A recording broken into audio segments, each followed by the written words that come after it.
I washed my hair early this weekend because I got a really busy weekend, but I wanted to share with you all the products that I used on my hair.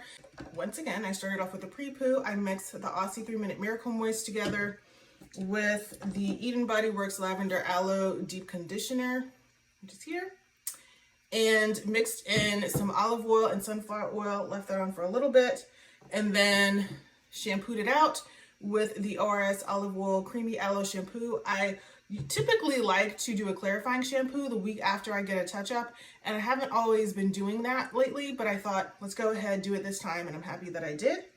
Then I did the Olaplex No. 3 Bond Treatment, left that in for 10 minutes. I find that it works better for me when I shampoo one time and then go ahead and do the bond treatment and then shampoo the next time. And the next shampoo that I used was the TGIN Moisture Rich Sulfate Free Shampoo. I love that shampoo.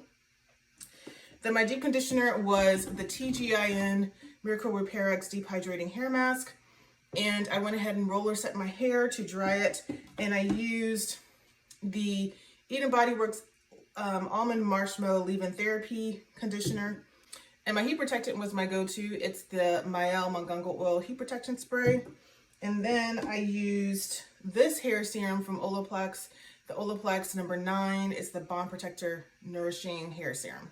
So the results were my hair was nice and felt smooth and moisturized. I did, though, have a few kinks in some places because of how I roller set my hair. I didn't, like, the way I did the rollers, it just left some kinks kind of towards my roots, which is totally fine.